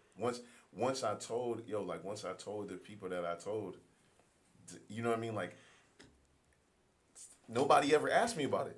Still, you know what I'm saying, like nobody's ever said like, yo, how do you feel from that day? Except, you know what I'm saying, maybe like, except for I had to, you know what I'm saying, like I was forced to tell, to tell a person, and they, you know what I'm saying, like, but even in, like, told my parents, and like, this is not anything against them, but just nobody's like, yo, how does that make you feel today? Like, how are you doing with that now? You know what I mean? Like, because if you be honest, just like Khadijah was saying, like, somebody asks you first time, you probably be like, I'm alright. You know what I mean? Like, but sure. When you feel like they really want to know, it's like, oh, like, it's all of this other stuff. But I never really got a chance to get all of that. You know what I mean? Like, so it's just a weird kind of situation where we don't want to necessarily not give that out. I don't know about crying on nobody's chest, because I'm not ever gonna ugly cry in front of nobody but Jesus. In front of nobody but Jesus. Yo, the tears fall, they fall on their own. I'm gonna wipe my face. You know what I'm saying? But I'm gonna thug it out. But it's, you know what I mean? Like, you're not gonna be able to get that out of most dudes. Like, you know what I mean? Like, so it's just, you know what I mean? Like, we do sort of do what we feel that we're expected to do, and so I don't even have a solution on how to make it. You know what I mean? Like, on how to make it okay to be able to, to feel like you can say all of that to somebody. I'm just saying that it exists. I would say, and I know it's hard, because, woman thinks it's such it is a personal experience, but just always remembering that you didn't go through it by yourself. My husband was at every doctor's appointment, every ultrasound. Like, I might have carried the child, but he was there. This is, and had to, like I said, I wish that I had made it a little easier, because he couldn't talk to his friends. His friends didn't know anything about what we were going through. And I wish I had given him a little bit more space to just, what are you good? Like, what do you want to talk? Do you want to do? And I get it, men, it's probably not something that you're ever going to be comfortable with, just, but at least just given the space. And I think that's probably why so many relationships end up breaking up when they have a loss like this, because a woman is just like, this happened to me. This is me. This is what I'm experiencing. I carry this baby. And it's just like, yeah, but you're in a partnership. It happened to the both of you, right? So I think just remembering that is important. And then also remembering everybody grieves differently. I liked that my family showed up for me at the hospital, and I had people around. My husband is an introvert. He absolutely does not like having people around. So while it was comfort for me, it bothered him. And even when we came back home from the funeral, and my family came over then, and he was like, I'm going to take a nap. I can't. Because... Is it because we're black? No, I'm just kidding, Josh. I'm just kidding. I can confirm it is 100% now. No, he just doesn't like, he don't like a lot of people. He really doesn't, and I didn't understand that. I'm like, this is comfort for me to have people around, and I wasn't necessarily always respectful for the fact that that's actually not what he needs. That's not what he likes. I think it's just the negative connotation that is around men like grieving, around men being seen as weak. That kind of gets us to the point where we don't feel that we can grieve in public, or we can grieve around ourselves. Truth of the matter, like I think there's 5 of us in here right now. Like, the realistic part is, I probably only cried in public in church. Like, aside from that, you will not catch me. I don't even want to do that. Uh, Have you ever seen me leave the altar? Oh no! If I'm crying, I'm like, oh, that's gotta stop. I cried one time in front of people. It was actually AJ, Marky, and Chris, but that was after my grandmother passed. So, Acceptable. well, yeah, but We'll accept And that. also, Just that one. You know what I mean? No. But the other part to that though is the fact that we kind of all viewed my grandmother the same. So like we called her the same thing. It's the way we grew up. But any other thing, you're not gonna get that out of me. So I get what you're saying. I probably won't even cry in church. Like there's been times where like you'll feel something in church, and I'll act like I got something going on. I will. He said his phone immediately started to ring. I have an actual tactic that I use. I got something in This is my how eye. I dodge the Holy Spirit. Listen. If you ever see me arbitrarily pushing buttons on the soundboard that don't need to be pushed, that is my moment. So just with the triple, God is good. I gotta pull those gains out. He over there touching the faders and they're not connected to him. I'm turning there's mic definitely- 17 up and down right now. There's no wired mics, but I'm looking for a wire. That's one of those moments. I didn't need him to cry, and grief isn't necessarily crying either. Like I just need to know that you're mentally okay. Can we just talk about your mental state? And that's probably hard too. But I don't necessarily need you to cry, because personally, I don't like that either. Wait, But I mean, you know what though? You know what's crazy is I think a lot of times people ask, but I know as a guy, like you feel like people are asking because they're supposed to, not because they genuinely care. Exactly what AJ said. So there's even times where like I have discussions that it may not even be the most in-depth discussion, or somebody can ask me something and I'll be like, "No, I'm cool," because I don't feel like you really want. Like, who really cares about what I have to say right now? It's not till you like really double down on it. Sometimes, like I can attest to it. You got to ask me about 5 or 6 times before I actually tell you what's wrong with That's you. not to say that it's a toxic thought, though. Like, it's just like because saying nobody really cares, it feels like it's detrimental to yourself. Yeah. But you know what I'm saying, like, but you have to learn to be able to do that, to be able to, you know what I'm saying, like to be able to be like, all right, I know that I can't lie good to, you know what I'm saying, like to my, So if it'd be like, yo, you'd be like, hey, yo, what's going on? I'm like, I'm alright. Like, Right. What's going on, bro? Like, yo, you know what But I'm not- saying? Like, you know what I mean? I'm like, girl, my Nikes are destroyed. Yo, but see, the funny thing is, I think that's where that's awkward. Like, you know what I mean? Like, it's like dudes equating crying over someone's Sneakers. step over your shoes or getting an L on the sneakers app is like, that's not the same as a death. like you know what I mean? Like, you have to be able to let the Oh my machismo go down and be like, yo, I get it. Like, I missed the Jays, but I'm not about to cry over it. I know you were outside in 2011 when the Concords. I'm were not available. crying, but I'm not crying to the bros over that. Like, you should be able to go to your bros and be like, yo, this is kind of crazy. Like, I experienced a parent dying or a loss of a child. Like I don't feel like me. I'm not gonna reserve bottling myself up and not saying and not being able to allow myself to be emotional at those times. No, I think it depends on the It depends on the friendships, Yeah. of Yeah. course, Friends. because you're not gonna go to everybody with that either. But I think it's good to make sure that you have people that you can do that to. You definitely should. I mean, I think it's detrimental that you have people that you can be vulnerable with because, like, these things happen. Like, and it's something that, like, it's something that no one should have to deal with alone. One, you didn't make the child by yourself. Two people came together and made it. We can talk about how y'all got there, or who they became after that. But aside from that, you guys got there together. And, like, being able to express, like, yo, I don't know how to feel, or I don't know how to kind of go forward, because that's what you were saying. Like I never even fathomed, like, still having to lactate. Like, that's tough. That's not on my radar. Like, right. But, I mean, we would never have to. But, like, just having to imagine that also, but, like, also for a man, because, like, in the event that, like, yo, you're supposed to be, you got to be strong for your family. You got to do this, that, and the other. Like, but you never get that break. Or not never, but some people never feel like they get that break. Or they never feel like they can be vulnerable in that place. And what if they're really broken-hearted? Like, what if their heart is truly broken and they really need to cry? But they bottle it up because they're like, oh, yeah, nah.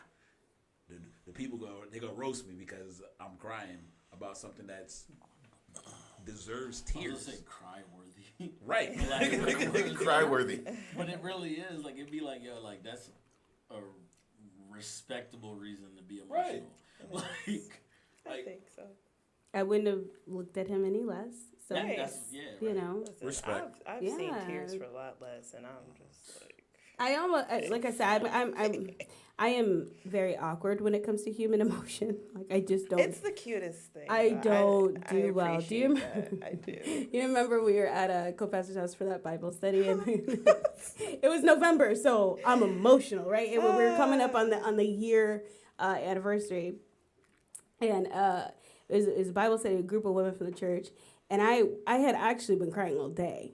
And I'm like trying to hide it. I'm like, let me go to the bathroom real quick. Let me splash some water on my face. I am so light skinned that if I express any emotion, I'm gonna get red. You're gonna see it. You're gonna know. And somebody looked at me. I don't remember who. I think it was Crochet. It was like, Crochet. Crochet was like, Nay, are you okay? And I just, I'm fine. I'm fine. Because no, I don't want to share with that. I ended up I sharing. know, it and no, with- literally, and like she's sitting there, and she's like, "Well, I'm handling it this way, and don't worry about me," and da da da da da. And everybody's looking at her like, "Girl, if you don't just let it go." We don't do emotions. Another thing I do want to say, like, if we're talking about pregnancy after loss, it's important to still check in with your partner, because I knew the anxiety that I was fighting off this whole pregnancy with our son, but I didn't at first realize, oh, my husband's going through it too, because he's now experienced two traumatic. My daughter, my 3-year-old, she was an emergency C-section, and to have to go through that at your first pregnancy, she was 7 weeks early. She was only 2 pounds when she was born. That was traumatic for him as well. And then our second pregnancy, we lose a baby. and now our third pregnancy, and we just want everything to go right. And I didn't at first wasn't even like aware. I'm like, why is he acting so weird? Because he's like trying to hide his anxiety, like I'm fine, but it was coming off like, you know, I'm like, you kind of mean right now. What's your issue? Like, what is your problem? And then I realized I'm like, oh, he's anxious because here we are. It's PTSD, not just for me, but for the person that went through it with me as well. So really, if you're in a relationship, you know, and you're expecting after loss, checking in with your partner still, that's a process that doesn't need to stop. That's something that has to continue the whole time. You know what else that we didn't address? And I mean, that would be for you in comparison to you because your daughter was younger than when it happened, but you had a daughter that was older than when it happened, correct? Mm-hmm. Yep. So parenting after, because y'all had to juggle that as well. I'm gonna say the first couple of months my husband did better than I did, and I was trying so hard because she was only, Very little. I think she was 2. No, She wasn't. no, maybe she wasn't 2 yet. We lost her in November, so maybe she was turning 2 in that March. So he did a lot better than me because it's that man thing. I'm gonna keep everything together. Yeah, it was hard for me to be there mentally when I wasn't all the way right, because parenting is such a mental game. Like you gotta be like fully on to do it effectively. So yeah, he did a lot better than I did. But once I started really kind of coping and dealing with what we were going through, I was able to check back in for a little while there. For a couple of months, I was a little checked out. So it's hard when you have another child at home, and somebody said something to me. It was just like, well, and this is something that we should talk about as well. Okay. Somebody said to me, well, at least you have Peyton at home. As if that was going to, Yeah, I had an aunt call me that said, well, you can always have another one.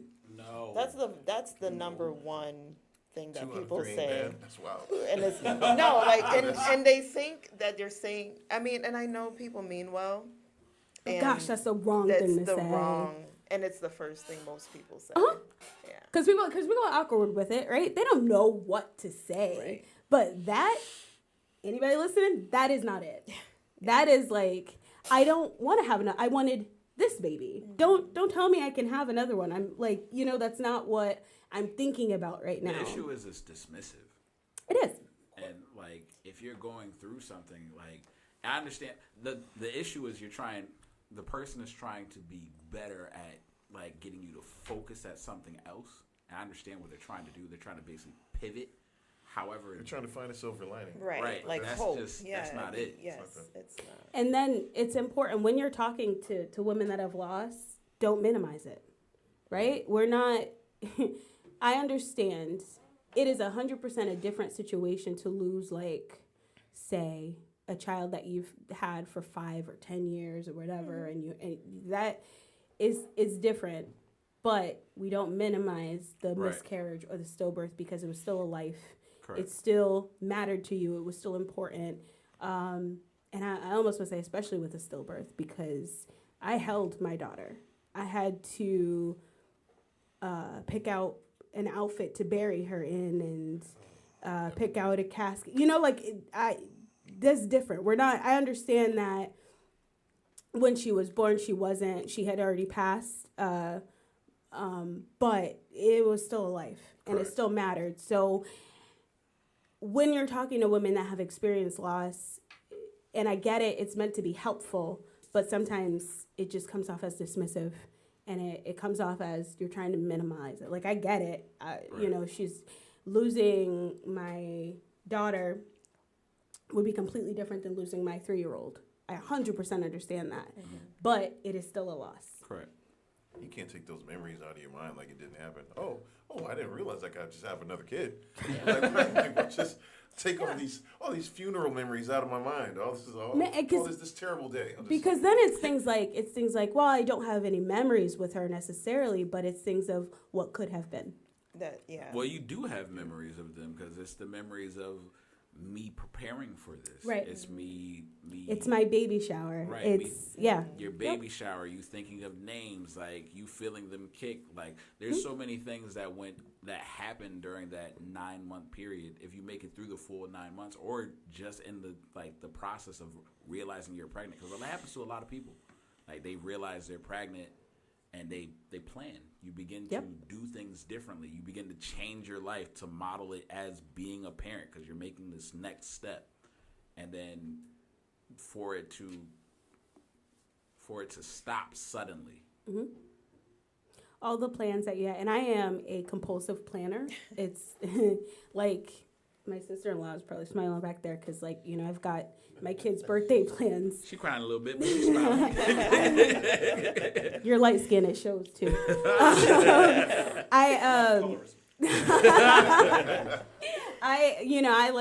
I start planning like as soon as I know something is happening. Like my son is only a month and I have his christening planned for the spring. So, you know, that's just where my mind goes. So you start to, when you lose, you start to think about all those plans that you started making, you know, like, oh, I was having a girl. So I'm like, oh, Peyton and Madison will take this photo shoot together and I'll buy them matching outfits. And, you know, so those are things that are really hard. And you're right. From the moment a woman or a couple finds out that they're expecting, you start planning. And it is very hard to shift in an instant your mindset. And to be planning, like to go from that to start planning, like you said, like your From a baby funeral. shower to Yo, a funeral. bro, It's crazy. Because they're gonna take advantage. First of all, you probably, you know what I mean, like you're forced to deal with the stuff that you probably don't want to deal with right away, because they're like, yo, you have to tell them exactly what it is that you want to do. You know what I mean? Like you have like maybe like a day or two to be able to say what your intentions are. You have this funeral. It's like, all right, I got to pick out all this stuff. I also got to meet with a funeral director. Like you got to pick out the outfit. But they're also trying to like sell you merch. Like, you know what I'm saying? The like, prayer cards. For real, like that's. Oh, this casket would be. I'm like, yo. I was That's- very fortunate where See, and this I is why didn't Jesus handle flipped any the of table. that. I didn't handle any of that. My husband and my mom did. The only thing that I did was pastor came to the hospital and asked me how I wanted the service to go. And that was the only thing. And I think I had already bought my daughter's matching dresses. So I already had what so that was maybe it. Like a catalog. But it was It's You can weird. have this thing with the thumbprint on it. What's Yeah. You know what I'm saying? jarring Like, you got a is blanket we can make for you with it. yeah. What's jarring is they're like, you know, when it comes to burial, and I don't want to get too morbid here, but that's kind of the topic. Here we But are. when it comes to burial at Oak Grove, they have a plot of land that is Specifically for children. specifically for children and it's unmarked. Yeah. And I'm like, absolutely not. I couldn't think Wait, of what like happened? they at Oak Grove they have a plot for children that is unmarked. Infants or you know. Wait. So there's like just like It's big a business. bunch of them. I'm sure in the that same they. spot? I didn't see it. What a lot of times what happens is headstones are very expensive. Correct. So a lot Funerals. of so just getting the burial done is most of what people can do. And not for nothing, it's like headstones are like commemorating your loved one. So there's a lot of people who want to go all out and do probably more than they, than maybe they should in terms Right. of affordability, and it goes unfinished, and people don't get their headstones. So I know at Oak Grove, there's just a lot of land with buried people, Also, and there's no headstone yet, or and because of where we live, they only bury people at certain times of the year. Yeah, because if I it's mean, cold. they only set my bad. They Oh, yeah, Only set do headstones, headstones yeah. at certain times of the year. I got Did you. you So make you- yours like, and you get have it in to- time? And The they're headstone? specific, No, the we haven't the gotten it dimensions yet. and all that. It's a whole thing. It's And also, I mean, for us, for our, I don't know about you guys, but in our religion, we've been taught that we don't go back to cemeteries. My grandmother and that's actually where my daughter is buried. She's buried with my grandmother. Yeah. She told us not to put a headstone. She was like, "Don't come back here. I'm not there." That's what we believe, right? Or this is just bones. This is just the body. I'm not there. So she told my mom not to put a headstone, and so she didn't. However, now my daughter is buried with my grandmother, and my husband, who is very much so not in my religion, does believe in going back to visit the gravesite, and so we went last year. And we're like, this is still unmarked. We probably should take care of that. And I'll do that for him. It's not what I believe. I don't actually really want to go back because that's just doesn't bring me comfort. But I'll do it for him, and he'll be able to have a space. Yeah, he'll be able to have a space.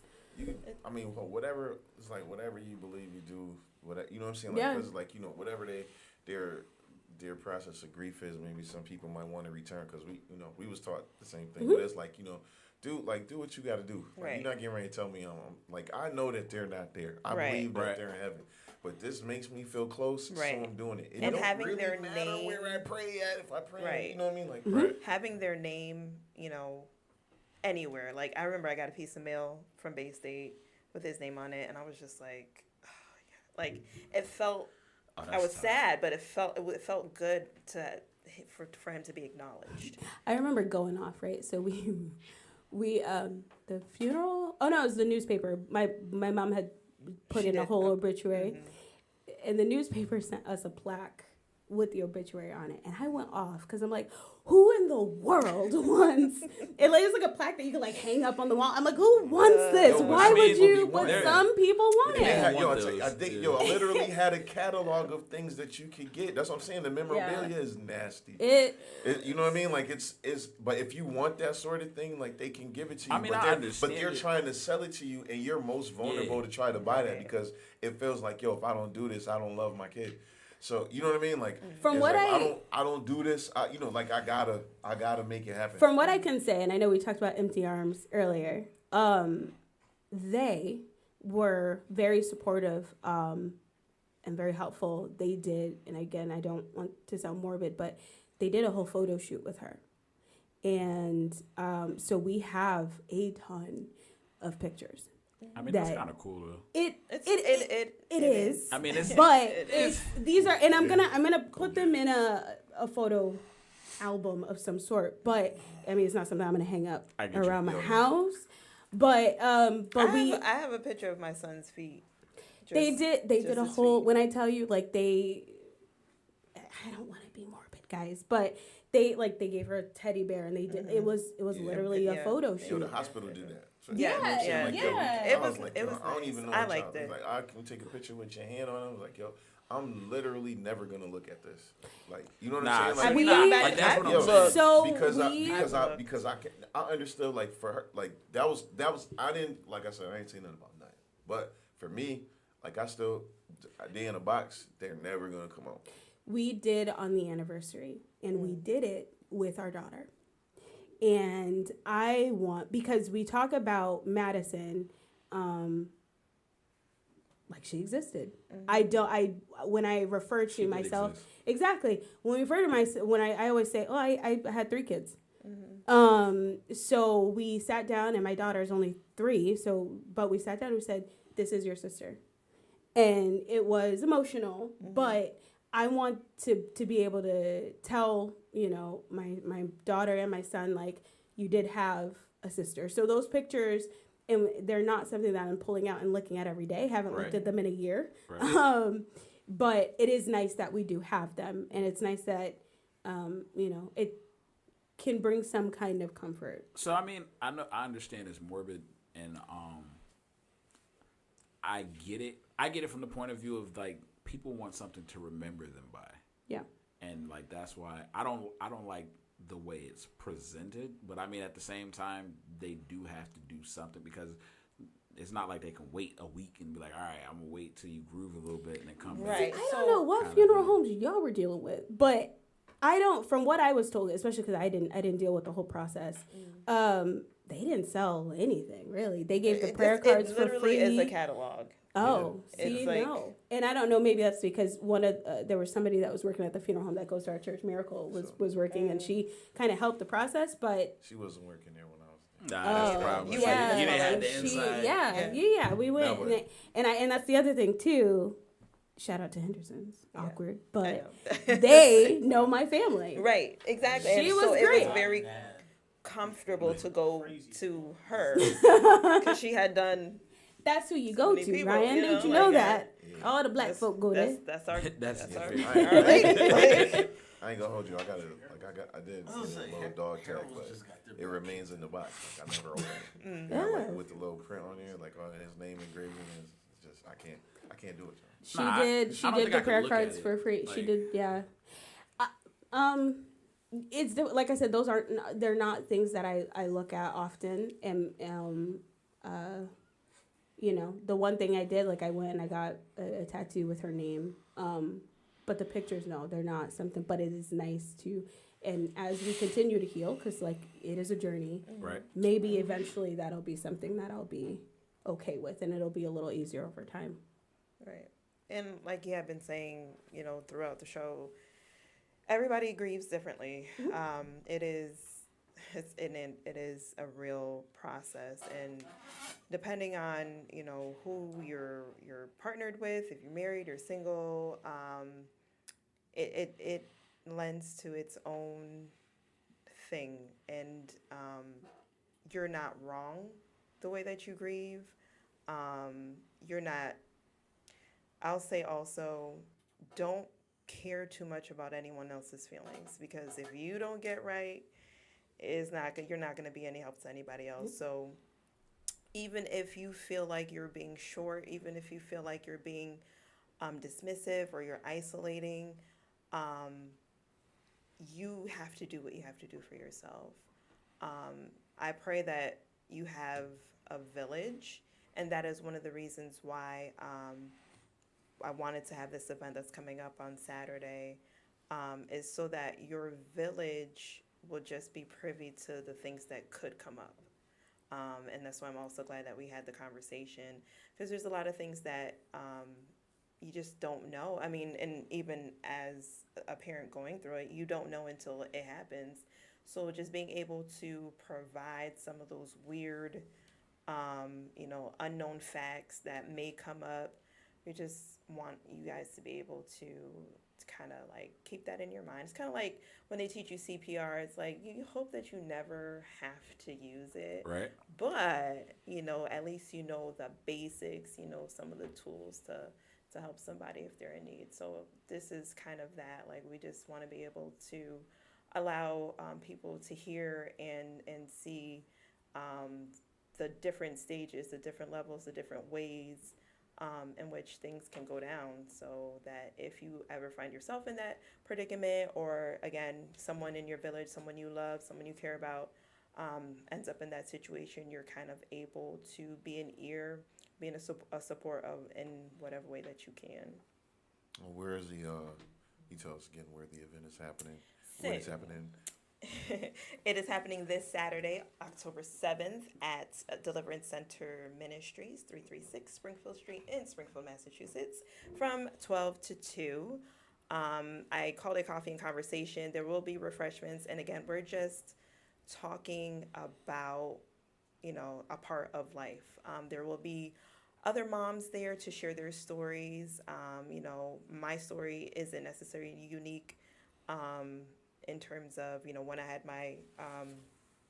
had my son, Janae, you know, her pregnancy was totally different. She was 39 weeks.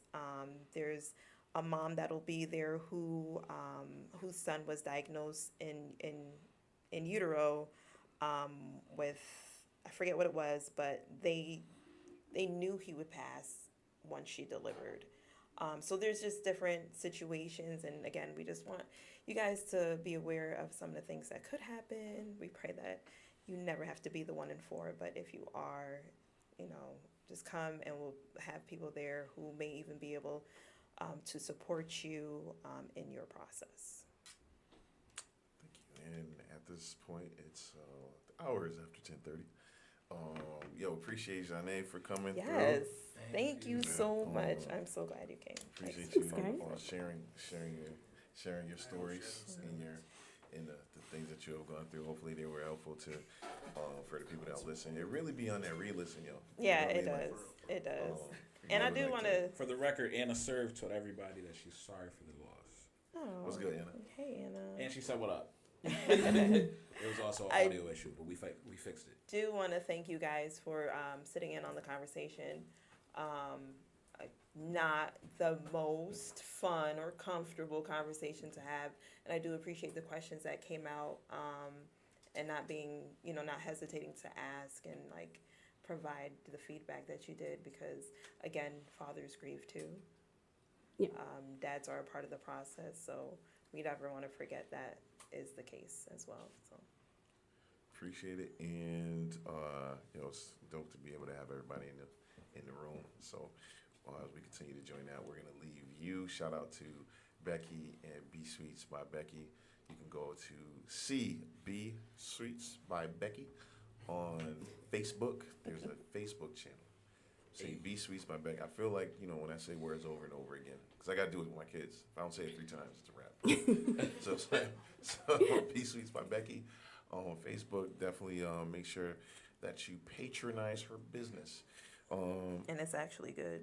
Yeah. It's looks really good. good. It looks good and it tastes and good. it tastes good as well. Yeah, amen. If all hearts and minds are clear, we want to direct you to spreadtheword.store You know it. and spreadthegoodword.com. Listen. Yep. For all of your Christian apparel needs. So appreciate everybody watching on DBN, Digital Boombox Network. Thank you for those watching on the Logic Base Collective YouTube channel. We're asking that you would consider sharing, and subscribing to our channel for continued adult conversation that's not XXX. There's an episode we had back in the day. You'll get the joke. So, Or dislike, Oh my gosh. comment, and share. Dislikes are cool too. yeah. Well, if you dislike, comment, and share. I feel like just because of subject matter, but maybe that's just something I would say anyway. So, yeah. But that episode, if you look for the episode, it's on there. So and you'll see like, oh that's a callback. So anyway, we're gonna so anyhow, 336 Springfield Street, 12 noon on Saturday. October the 7th, this coming Saturday, will be that event. So definitely it's called Coffee and Conversation. I don't know if there'll really be coffee. There Like- will, yes, there will be Hot coffee. chocolate We and just tea. be saying stuff. I'm Everything. just There will, it's a continental breakfast. Like, what does that mean? Denise Nelson is An waiting. English muffin and a glass of water. Like, The freshest cantaloupe. right. I gotta make sure that's there. I feel like we've laughed too much during this episode. That's Like, okay. Yo, Laughing it's is also a healing. coping mechanism. Yeah, there you go. Yeah. We I don't need know. I that. laugh through the horrible things. So. I know, it's not awkward. Listen, I got a nervous laugh. I just let it out. It's a great thing, guys. So until next time, thank you for everybody watching on the channels that you're watching on. Remember to like, share, and subscribe. We'll be back on next Monday, same bad time, same bad channel. But until then, allow Jesus to be the lotion that lathers your ashy soul. Amen. Yeah.